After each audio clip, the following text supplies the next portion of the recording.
Hello, Cancer, Sun, Moon, Rising, and Venus Signs. Kamusta kayo? Sana po ay nasa mabuti kayong kalagayan. Welcome back po sa Star Tarot. At kung bago kayo rito, welcome din po kayo. Please subscribe, like, share my videos, and leave me a comment kung nakaresonate po kayo.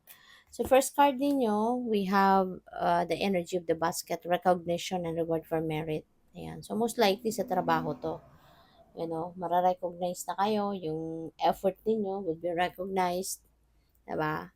And yun, maaaring mabigyan din kayo ng reward o pwedeng mabigyan kayo dito ng award, mabigyan kayo ng bonus, no? O pwedeng ganun. Or baka mabigyan kayo ng mabigyan kayo ng additional benefits, 'di ba? Pwedeng ganun. Kayo lang yung offer sa'yo. So, what else? We have Bo. You are highly thought of. Ayan, merong nag-iisip sa'yo, merong nakakaalala sa'yo, or iniisip ka niya. No? So, this could be anyone. This could be babae. Diba? Iniisip ka niya, naaalala ka niya, or baka merong kayong pag-uusap na gagawin with this person, kaya ahead of time, diba? Para pinag-iisipan na niya kung ano yung pwede niyang sabihin sa'yo, something like that. We have desk, pay attention to your work. Okay? Huwag kang madidistract kasi mamaya makompromise yung trabaho mo. Diba? So, do not be distracted. Okay? Focus ka kung ano yung trabaho mo. Focus ka dyan. Kasi baka mamaya, di ba, magkakamali-mali ka. So, makompromise yung quality ng trabaho mo. So, what else? We have dog close-up, pleasure with a close friend. Ayan, makalalabas ka kasama yung close friend mo. So, have fun. Okay? Kasi kailangan din talaga natin yan. Paminsan-minsan, kailangan natin ng break. Kailangan natin ng break sa daily routine natin, sa daily grind natin. Kailangan natin ng konting pagpapahinga from that. So, yan. Baka makakasama mo yung close friend mo. So, have fun. Romance is in the air. Wow. So, baka yung babaeng ito, baka jowa mo siya. Diba? Baka siya yung nag-iisip sa'yo.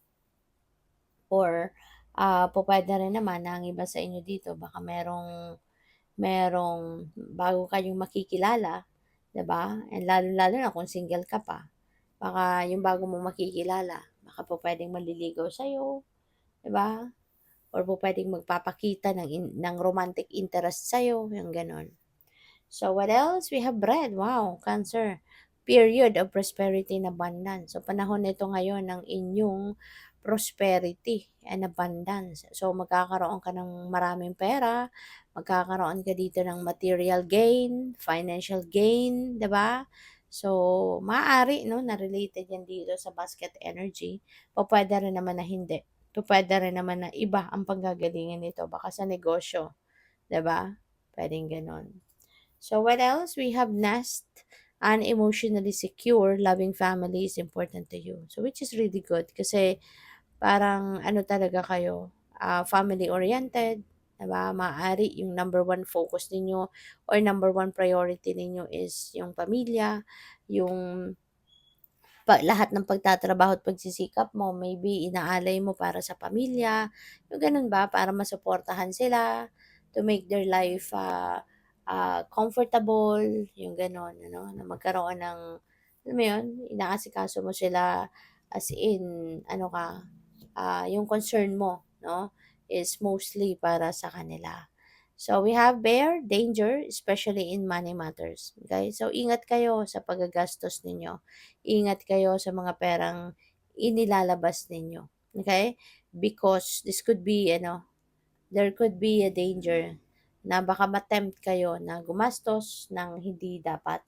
Or baka matempt kayo na gumastos ng, alam mo yun, wala sa budget mo. Diba? Baka mag-realign ka pa. No? Budget mo sa ibang bagay, kukunin mo. 'Di ba? Baka kasi ma-tempt ka, 'no? So, 'yun, ingat ka. At saka baka merong baka merong manghihiram sa'yo ng pera, 'di ba? So, 'wag kayong magpahiram, lalong-lalo na kung alam naman ninyo na talagang hindi na magbabayad 'yan sa'yo, you know? So, kung merong kung merong history na with you na hindi nagbayad, no? Naku, mahirap na. So, butterfly, a change for the better. So, meron ditong pagbabagong maganda, no? So, this could be positive change in your life happening, and this could be in any area of life. Depende sa inyong sitwasyon yan. But yeah, change is coming. So, learn to embrace this change. Kasi may mga iba sa atin, di ba, na hindi komportableng merong pagbabagong nangyayari sa buhay nila. 'Di ba? Nawiwindang, na-o-overwhelm, nai-stress, kasi sanay na sila 'no, na kung ano na lang ang nakasanayan nila, kung anong comfort zone nila, gusto nila yun at yun na lang. Kapag may pagbabago, parang parang bagyo 'no, yung ano nila, yung pakiramdam parang bagyo sa buhay nila yun kapag may pagbabago. But, you know what? Embrace this change because this is change for the better. So, ito yung pagbabagong magdudulot sa'yo ng positibong epekto, ito yung pagbabago na magdudulot sa'yo ng magandang pakiramdam, excitement, pagiging, ano ka, malay mo 'di ba, this is the time for fulfillment. 'Di ba? Baka mafulfill na din yung mga gusto mong mangyari, 'di ba? Katulad nito, 'di ba, nasaan na yun, yung pera, 'yan, see? Period of prosperity and abundance. So, you never know, this is financial breakthrough na dadating sa'yo, 'di ba? No, lalong-lalo na kung medyo nahihirapan ka sa pera, lalong-lalo na kung ang iba sa inyo medyo may mga financial hardships na nararanasan sa ngayon. So, this could be the breakthrough para sa'yo. So, ito na yung magdadala ng malaking pagbabago sa buhay mo, 'di ba? Mababago na yung inyong financial landscape. So, embrace this change, okay? Kasi normally, 'di ba, yung change is always for the better. Kasi lalong-lalo na kung tayo yung nagke-create ng pagbabagong 'yan sa buhay natin, siyempre gusto natin yung makakabuti para sa atin, yung mag improve yung sitwasyon natin, 'di ba? Hindi naman natin we're not going to do some changes or any changes sa buhay natin tapos ikakasama lang din naman natin, 'di ba? So, what else? We have PIN, new job or career. Ayan, so merong bagong trabaho or merong bagong career path, 'no? Merong bagong career path na aanuhin kayo, um, bagong career path na sisimulan kayo sa ngayon. So, good for you, no? And congrats kasi baka ano yan, baka from working 9 to 5 job, 'di ba? Baka kayo yung magsi-self-employed na sa ngayon. Baka kayo magnenegosyo na. Or pupuwede rin naman ano, na while you are working on the side, meron kayong racket. So, pupuwedeng meron kang bagong racket sa ngayon, 'no, parang gano'n.